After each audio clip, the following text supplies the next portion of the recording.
Hello my dear students, welcome back to my YouTube channel. मेरे YouTube channel पर आप लोगों का बहुत बहुत स्वागत है।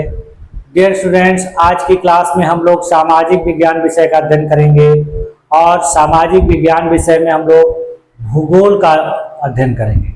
यानी भूगोल में हम लोग पिछली कक्षा में जहाँ तक अध्ययन कर चुके थे उसकी आगे की जो चीज़ें बची हुई हैं उसके बारे में आज देखेंगे।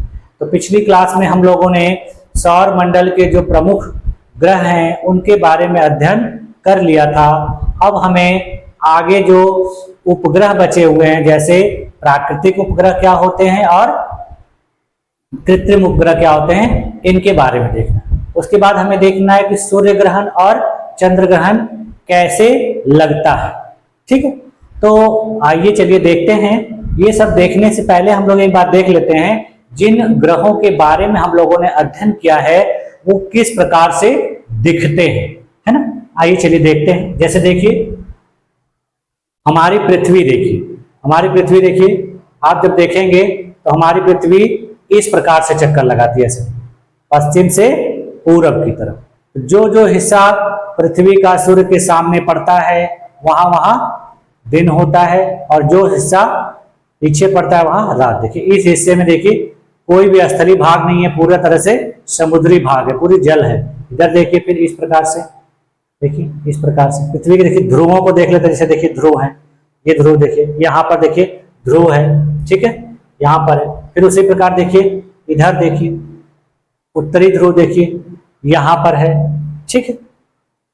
तो ये हमारी पृथ्वी है, ठीक। देखिए इसको घुमा के देख लेते हैं, ऐसे ऐसे देख लीजिए चारों तरफ। देखिए पृथ्वी इस प्रकार से घूमती है अपने अक्ष पर, देखिए ऐसे ऐसे सभी स्थल हैं, ठीक है।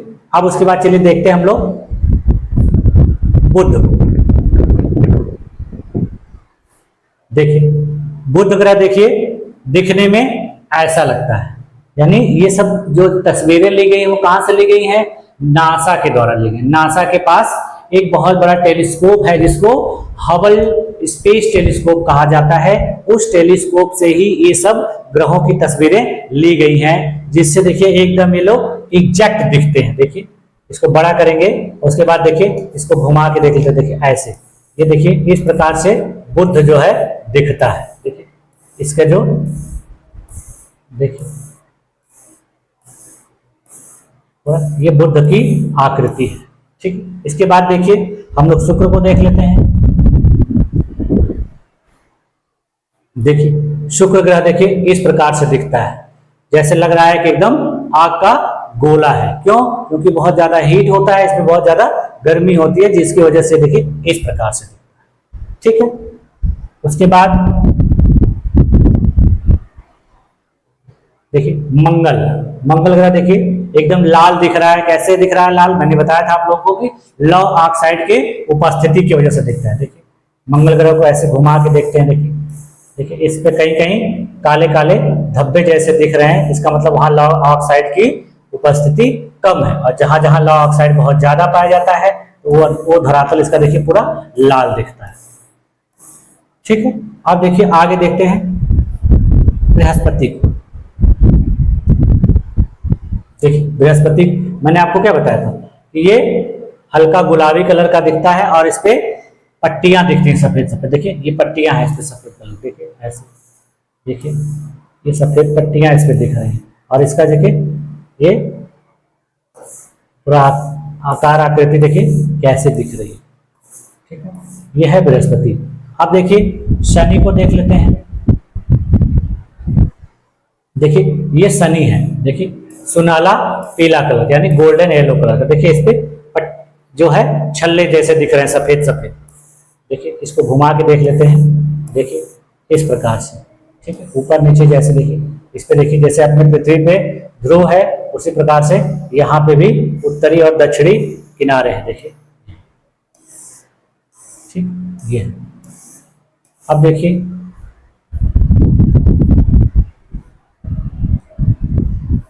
ये देखिए ये अरुण है। देखिए मैंने बताया था आप लोगों को ना कि हल्का हरा दिखता है। हरा दिखने का कारण क्या है कि इस पे मीथेन गैस पाई जाती है। देखिए ये पूरी तरह से, देखिए पूरी तरह से हरा दिखता है, इस पे कहीं भी काले धब्बे ऐसे कुछ भी नहीं दिखते हैं। देखिए इसको चारों तरफ घुमा लेने के बाद भी इसका जो रंग है वैसे है। अब देखिए अंतिम हम लोग देख लेते हैं वरुण।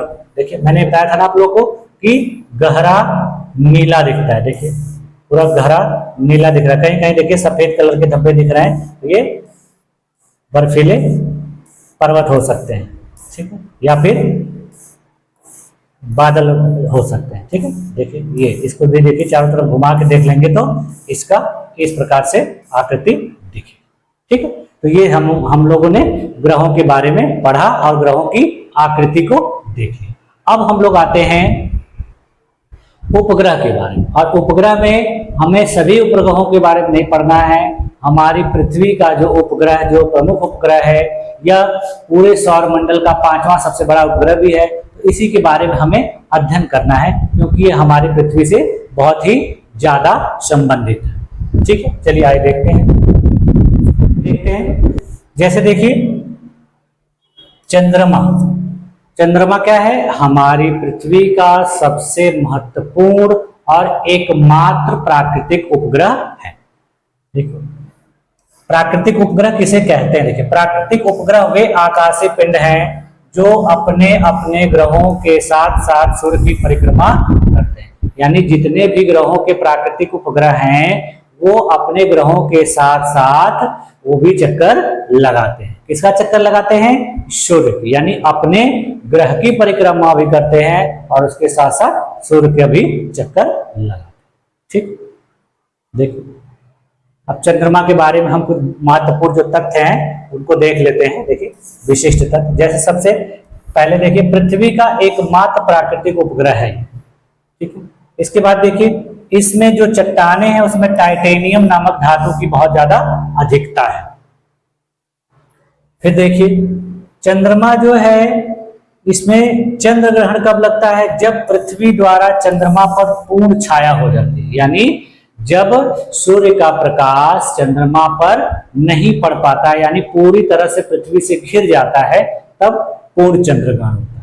यह अपने परिक्रमण पथ पर, यानी जिस पथ पर यह पृथ्वी का चक्कर लगाता है वह पथ कैसा होता है? दीर्घवृत्ताकार। दीर्घवृत्ताकार का मतलब इस प्रकार से होता है, ऐसे, ठीक है। तो इस प्रकार से यह चक्कर, ठीक है। फिर देखिए इसमें देखिए एक स्थिति होती है जिसको सुपर मून की स्थिति कहा जाता है। यह कब होती है? जब पृथ्वी के सबसे निकट और पूर्ण चंद्रमा, यानी जब चंद्रमा पूर्ण रूप से उसका आज सामने वाला हिस्सा दिखता है और पृथ्वी के एकदम नजदीक होता है, तो उस स्थिति को कहा जाता है सुपर मून। यह सौर मंडल का 5वां सबसे बड़ा उपग्रह भी है, ठीक है। इसमें देखिए वायुमंडल नहीं पाया जाता, यानी इसमें किसी भी प्रकार की हवा या कोई और भी गैसें नहीं पाई जाती। इसका देखिए एक अन्य नाम भी है, इसको कहा जाता है जीवाश्म ग्रह, ठीक। चंद्र ग्रहण देखिए होता कब है? जब सूर्य एवं चंद्रमा के मध्य पृथ्वी आ जाती है और सूर्य का प्रकाश इस पर नहीं। इसके अलावा देखिए चंद्रमा जो है हमारी पृथ्वी से 3,84,400 किलोमीटर दूर है, ठीक है। और इसका जो गुरुत्वाकर्षण बल है हमारी पृथ्वी का 1/6 है। यानी हमारी पृथ्वी पर जितना किसी वस्तु का भार होगा वो वस्तु यदि चंद्रमा पर ले जाएगी तो उसका भार पृथ्वी के भार का 1/6 हो जाएगा। यानी यदि कोई वस्तु पृथ्वी पे 60 किलो की है तो चंद्रमा पे वह कितने किलो की हो जाएगी? 10 किलो, यानी 1/6 इसके भार में कमी, ठीक। अब आइए और भी महत्वपूर्ण चीजें इससे देखते हैं। जैसे देखिए ये बृहस्पति से है कि बृहस्पति के वलयों को क्या नाम दिया गया है? जोवियन वलय। चंद्रमा का लाल रंग दिखाई देना क्या कहलाता है? Blood moon. जब चंद्रमा पृथ्वी से अधिकतम दूरी पर हो उस स्थिति को क्या कहते हैं? अपभू, इंग्लिश में अपोजी। जब चंद्रमा पृथ्वी से निकटतम दूरी पर हो उस स्थिति को क्या कहते हैं? उपभू यानी पेरिजी। ये सब एग्जाम में पूछे जाते हैं, इसलिए मैं आप लोगों को बता रहा हूं। लेकिन वह स्थिति जब चंद्रमा का ज्वार उत्पादक बल यानी ज्वार उत्पन्न करने का जो बल होता है वह उच्च होता है, सर्वाधिक होता है, तब उस स्थिति को क्या कहा जाता है? उपभू। यानी देखिए, जब यह चंद्रमा पृथ्वी से निकट हो जाता है तो इसका गुरुत्वाकर्षण बल बहुत तेजी से काम करता है, जिसकी वजह से समुद्रों में ज्वार आता है। ठीक है, वह स्थिति जब चंद्रमा का ज्वार उत्पादक बल निम्न होता है यानी न्यूनतम होता है तो उस स्थिति को अपभू कहा जाता है। यानी अपभू और उपभू यानी पेरिजी एपोजी जो है वह ज्वार भाटा से भी संबंधित है। यानी चंद्रमा जब नजदीक रहेगा तो ज्वार उत्पन्न होगा, और जब चंद्रमा से पृथ्वी की दूरी अधिक होगी तब भाटा होगा, यानी समुद्र की जो लहरें हैं वो शांत रहेंगी। ठीक है, ये चंद्रमा से संबंधित महत्वपूर्ण बात है। अब देखिए दीर्घ ज्वार। दीर्घ ज्वार देखिए क्या है? जब सूर्य, पृथ्वी तथा चंद्रमा एक सीधी रेखा में आ जाए, यानी सूर्य, चंद्रमा, पृथ्वी तीनों एक सीधी रेखा में आ जाते हैं तो तीनों का गुरुत्वाकर्षण बल लगता है, जिसकी वजह से दीर्घ ज्वार उत्पन्न होते हैं। ठीक है, जो सामान्य ज्वार से 15 से 20% बड़ा होता है, यानी गुरुत्वाकर्षण बल बढ़ जाता है, जिसके बाद जो ज्वार होता है वो बहुत तीव्र हो जाता है। देखिए देखिए सूर्य का प्रकाश है, देखिए चंद्रमा पे जब इधर पड़ रहा है एक साइड में तो इधर पूरा अंधेरा हो रहा है, और वह स्थिति देखिए हमारे पृथ्वी से कैसे दिखती है? पूरी अंधेरी दिखती है, जिसकी वजह से इसको हम लोग क्या कहते हैं? अमावस्या कहते हैं। फिर देखिए जब सूर्य का प्रकाश चंद्रमा के सामने पड़ता है और पृथ्वी उसके बीच में नहीं आती है, तब हमारी पृथ्वी से यह प्रकाश पूरा चमकता हुआ दिखता है और पीछे वाला हिस्सा अंधेरा हो जाता है। जो सामने वाला हिस्सा हमें दिखता है उस दिन क्या होता है? पूर्णिमा होती है। ठीक है, ये देखिए अमावस्या और पूर्णिमा से संबंधित है जो हम लोग आकाश में देखते हैं।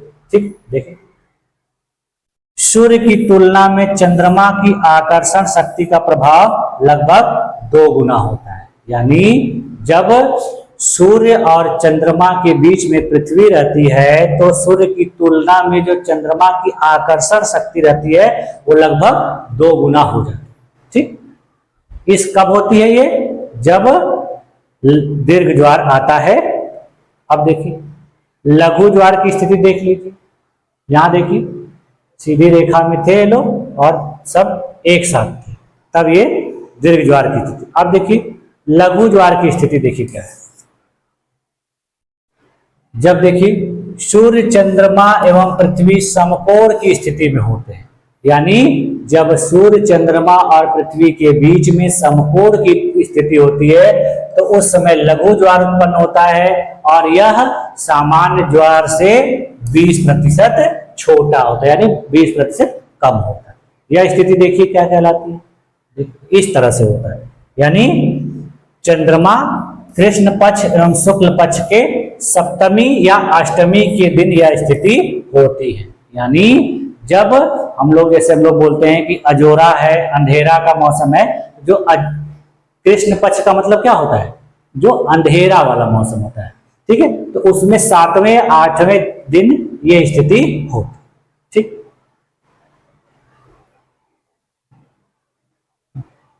चंद्रमा का उल्लेख देखिए ऐतिहासिक ग्रंथों में, यानी हमारे देश के धार्मिक ग्रंथों में भी किया गया। जैसे ऋग्वेद के 10वें मंडल के पुरुष सूक्त में चंद्रमा का उल्लेख किया गया। ज्योतिष में चंद्रमा मन का एक कारक बताया गया है। देखिए कहा गया है कि चंद्रमा मनसो जातश्चो सूर्यो अजायत। ऋग्वेद में पुरुष सूक्त में इसका उल्लेख इस प्रकार से। ठीक, उसके बाद देखिए और कुछ महत्वपूर्ण चीजें हैं, जैसे देखिए भारत के द्वारा, दुनिया के और देशों के द्वारा जो कुछ चंद्रयान भेजे गए, यानी चंद्रमा पे कुछ महत्वपूर्ण मिशन भेजे गए, इनके बारे में भी देख लेते हैं। जैसे देखिए सबसे पहले जो है चंद्रमा पर जो मिशन भेजा गया था वो नासा के द्वारा भेजा गया था, अपोलो 11, जो मानव युक्त अंतरिक्ष मिशन था जो चंद्रमा की सतह पर उतरा। ठीक, अपोलो 11 गया कब था? 20 जुलाई 1969। ठीक है, और इसको ले जाने वाला जो यान था उसी का नाम अपोलो 11। ठीक, इसको देखिए कहां से छोड़ा गया था? फ्लोरिडा के मेरिट द्वीप स्थित केनेडी स्पेस सेंटर से 16 जुलाई 1969 को प्रक्षेपित किया गया था और यह 4 दिन के बाद वहां पर पहुंच गया। उसके बाद देखिए अपने देश के द्वारा भी चंद्रयान मिशन छोड़े गए हैं। देखिए कभी कभी पूछा जाता है कि चंद्रमा पर उतरने वाला सबसे पहला यात्री कौन था, तो आप लोग पढ़े होंगे छोटे छोटे कक्षाओं में भी, नील आर्मस्ट्रांग। ठीक, और भारत की तरफ से कौन उतरा था? तो राकेश शर्मा। देखिए भारत का चंद्रयान मिशन, भारत ने देखिए चंद्रयान 1 जो है 22 अक्टूबर 2008 को लॉन्च किया था और यह आंध्र प्रदेश के श्रीहरिकोटा स्थित सतीश धवन अंतरिक्ष केंद्र से छोड़ा गया था। इसका नाम क्या था? PSLV-C11। ठीक है, उसके बाद देखिए दूसरा जो चंद्रयान मिशन लॉन्च किया गया था वो 22 जुलाई 2019 को, और यह GSLV-MK3M1 रॉकेट द्वारा प्रक्षेपित किया गया। यह PSLV द्वारा से छोड़ा गया था, ये जो दूसरा वाला था वो GSLV-MK3M1 रॉकेट से छोड़ा गया। ठीक, अब देखिए चंद्रमा पर पानी की मौजूदगी की जानकारी इन मिशनों के द्वारा लगाई गई। चंद्रयान 2 मिशन में शामिल जो प्रमुख उपकरण थे वो देखिए क्या क्या थे? एक ऑर्बिटर था, एक लैंडर था जिसका नाम विक्रम रखा गया, और एक रोवर था जिसका नाम प्रज्ञान। चंद्रयान 2 का लक्ष्य क्या रखा गया था? चंद्रमा के दक्षिणी ध्रुव पर पहुंचकर अनुसंधान को संचालित करना। यानी इनका जो लक्ष्य था चंद्रमा के दक्षिणी ध्रुव पर जाना था और वहां पर रिसर्च से संबंधित यानी चंद्रमा से संबंधित महत्वपूर्ण अनुसंधानों को अंजाम देना। फिर देखिए कुछ और भी महत्वपूर्ण बात है, जैसे देखिए चंद्रमा के सिकुड़ने का मुख्य कारण क्या है? इसके आंतरिक भाग के जो तापमान में कमी हो। ठीक,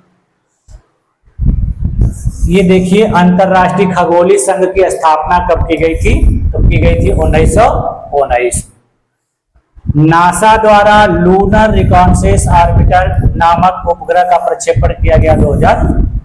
ठीक, तो ये थी हमारी चंद्रमा से संबंधित महत्वपूर्ण बातें। अब हम लोग एक और भी महत्वपूर्ण बात देख लेते हैं कि बहुत से लोगों के द्वारा भी पूछा जाता है, एग्जाम में भी पूछा जाता है कि चंद्रमा का हमें सदैव एक ही हिस्सा क्यों दिखता है।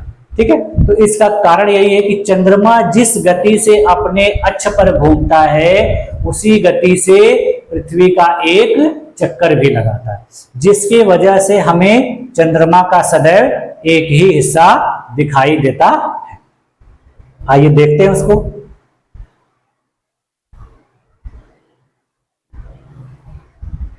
देखिए चंद्रमा की गति। चंद्रमा देखिए अपने अक्ष पर घूमते हुए 27 दिन 7 घंटे और 43 मिनट, लगभग 27 दिन 8 घंटे में पृथ्वी का एक चक्कर पूरा करता, और लगभग इतने ही समय में वह अपने अक्ष पर भी एक परिक्रमण पूरा करता, जिसकी वजह से हमें चंद्रमा का केवल एक ही भाग दिखाई देता है। ठीक है, अमावस्या से पूर्णिमा तक बढ़ते चंद्रमा, यानी अमावस्या के बाद जब पूर्णिमा आने को होती है तो चंद्रमा थोड़ा थोड़ा सा हमको ज्यादा दिखना शुरू करता है, और उसके बाद पूर्णिमा के दिन पूरा एक तरफ का हिस्सा दिखता है। तो इस जो पखवाड़े को क्या कहा जाता है? शुक्ल पक्ष। ठीक है, और पूर्णिमा से जब अमावस्या यानी घटते चंद्रमा का उजाला घटता हुआ चला जाता है, और एक दिन ऐसा आता है कि हमें चंद्रमा पूरा अंधेरा है, चंद्रमा दिखता ही नहीं है, तो उस पखवाड़े को क्या कहा जाता है? कृष्ण पक्ष। पखवाड़े का मतलब होता है 15 दिन की अवधि। ठीक, पृथ्वी के घूमने के कारण एक पूर्णिमा से दूसरे पूर्णिमा तक अपनी कलाओं को पूरा करने में चंद्रमा को 29 दिन लगते हैं, लगभग 29 दिन 12 घंटे 44 मिनट लगते हैं, और इस अवधि को क्या कहा जाता है? चंद्रमास, यानी लगभग 30 दिन लगता है, इसीलिए इसको चंद्रमास कहा। अब देखिए वो तो था प्राकृतिक उपग्रह। अब देखिए कुछ मानव निर्मित उपग्रह भी होते हैं जो हमारी पृथ्वी के कक्षाओं में छोड़े जाते हैं, जिनके द्वारा संचार, अनुसंधान, है ना, इन सब संबंधित कार्य किए जाते हैं। देखिए मानव निर्मित उपग्रह एक कृत्रिम पिंड है, यह वैज्ञानिकों के द्वारा बनाया गया है। इसका उपयोग ब्रह्मांड के बारे में जानकारी प्राप्त करने एवं पृथ्वी पर संचार माध्यम के लिए किया जाता है। यानी ब्रह्मांड की और भी जो ग्रह हैं, उपग्रह हैं, तारे हैं, उनके बारे में जानकारी प्राप्त करने के लिए और हमारे पृथ्वी पर संचार के लिए इनका उपयोग किया जाता है। इसे रॉकेट के द्वारा अंतरिक्ष में भेजा जाता है एवं पृथ्वी की कक्षा में स्थापित कर दिया। पृथ्वी की कक्षा में स्थापित हो जाता है तो पृथ्वी के साथ साथ यह भी चक्कर लगाता रहता है और हमें संचार तरंगे भेजता रहता है और बाकी और भी जो जानकारियां हैं वो भी पता करता रहता है। ठीक, देखिए अंतरिक्ष में उपस्थित कुछ भारतीय जो उपग्रह है मानव निर्मित, जिसमें देखिए इनसेट है, IRS है, एजुसेट है और इसके अलावा और भी जो मानव निर्मित उपग्रह है। ठीक, ये हम लोगों ने देखा चंद्रमा के लिए। और देखिए कि अंतरिक्ष से देखिए अंतरिक्ष से हमारी पृथ्वी देखने पर इस प्रकार की दिखती है। देखिए ये पृथ्वी के उत्तर ध्रुव और दक्षिण ध्रुव की जो व्यास है उसको बताए, यानी व्यास और परिधि देखिए क्या है, 12,714 किलोमीटर ऐसे है उत्तर से दक्षिण ध्रुव की तरफ। और इस प्रकार यानी विषुवतीय व्यास, कहने का मतलब कि भूमध्य रेखा वाला जो व्यास है 12,756। ठीक है, अब देखिए मैंने आप लोगों को पिछले कक्षा में बताया था कि अपने अक्ष पे 66.5 अंश का कोण बनाती है, यानी 23.5 अंश झुकी हुई। ठीक है, इसकी जो ध्रुवीय परिधि है पूरी कितनी है, 40,009 किलोमीटर। ठीक, ये लगभग है। अब देखिए जो अभी आप लोगों ने देखा कि चंद्रमा कैसे, देखे ये देखिए चंद्रमा हमारी पृथ्वी का चक्कर लगा रहा है और इस पर जिस जिस प्रकार से सूर्य की किरणें पड़ रही हैं उसी प्रकार से इस पे अंधेरा और उजाला दिखता है। देखिए ये हिस्सा देखिए, जब सामने वाला हिस्सा देखिए अंधेरा है तो हमारे यहाँ अमावस्या होती है और धीरे धीरे ये बदलता चला जाता है और फिर उजाले में परिवर्तित हो जाता है, यानी उजाला दिखता है तो यह पूर्णिमा कहलाती है। ये इसी को कहा जाता है चंद्रमा की कलाएं। ठीक, चंद्रमा पृथ्वी का चक्कर लगा रहा है और सूर्य का प्रकाश उस पर पड़ रहा है तो उसकी उस प्रकार से दिखाई देता है। देखिए ये तो मैंने आप लोगों को दिखाई दिया कि सौर मंडल के जो ग्रह हैं वो देखिए किस प्रकार से हैं। देखिए आकार के अनुसार उनका क्रम है। देखिए सबसे बड़ा बृहस्पति है, फिर शनि है, फिर देखिए यूरेनस है, फिर नेपच्यून है, उसके बाद पृथ्वी है, उसके बाद शुक्र है, मंगल है, बुध है। ठीक, ये देखिए ये पूरा एक देखिए दीर्घवृत्ताकार रूप में दिखाए गए। देखिए सूर्य है, ये देखिए बुध उसका चक्कर लगा रहा है, फिर उसके बाद देखिए शुक्र चक्कर लगा रहा है, फिर पृथ्वी है, उसके बाद देखिए मंगल है, उसके बाद बृहस्पति है, फिर देखिए शनि है, फिर अरुण है, फिर वरुण है और प्लूटो को ग्रहों की संख्या से बाहर कर दिया गया था। कब किया गया था? 2006। ठीक, ये देख लीजिए, ये सूर्य ग्रहण और चंद्र ग्रहण की स्थिति को और भी क्लियर देख लीजिए। देखिए सूर्य ग्रहण, देखिए सूर्य ग्रहण कब लग रहा है? जब हम लोग पृथ्वी से सूर्य को देख नहीं पाते, यानी बीच में कौन आ जाता है? चंद्रमा आ जाता है, तो इस स्थिति को कहा जाता है सूर्य ग्रहण। और ये स्थिति होती कब है? अमावस्या के, प्रत्येक अमावस्या को नहीं होती है लेकिन जब भी होती है तो अमावस्या के दिन होती है। यानी अमावस्या के दिन हमें चंद्रमा नहीं दिखता है, चंद्रमा पे अंधेरा रहता है, चंद्रमा का एक हिस्सा सूर्य के सामने पड़ता है और पिछला वाला हिस्सा हमें दिखाई देता है, जिससे हमें सूर्य भी नहीं दिखता है। वह स्थिति क्या कहलाती है? सूर्य। देखिए चंद्र ग्रहण देख लिए क्या होता है? जब चंद्रमा और सूर्य के बीच में पृथ्वी आ जाती है, यानी सूर्य का प्रकाश पूरी तरह से पृथ्वी पे पड़ता है और पूरी पृथ्वी चंद्रमा को घेर लेती है। देखिए यहाँ पे पूरा छाया हो गया, जिसके वजह से हमें चंद्रमा नहीं दिखता है और हम उसी स्थिति को क्या कहते हैं, चंद्रग्रहण। चंद्रग्रहण कब होता है, पूर्णिमा के दिन। जब भी होगा तब पूर्णिमा के दिन होगा, ऐसा नहीं है कि हर पूर्णिमा को होगा, लेकिन जब भी होगा पूर्णिमा। ठीक है, तो ये हम लोगों ने देख लिया चंद्रमा के बारे में महत्वपूर्ण जो तथ्य थे। आज की क्लास में अब यहीं तक अध्ययन करते हैं। अब अगली कक्षा में हम लोग इसके आगे की चीजें देखेंगे। आज की कक्षा में इतने देर तक आप लोगों को बने रहने के लिए बहुत बहुत धन्यवाद। अगली कक्षा में मिलते हैं। Thank you.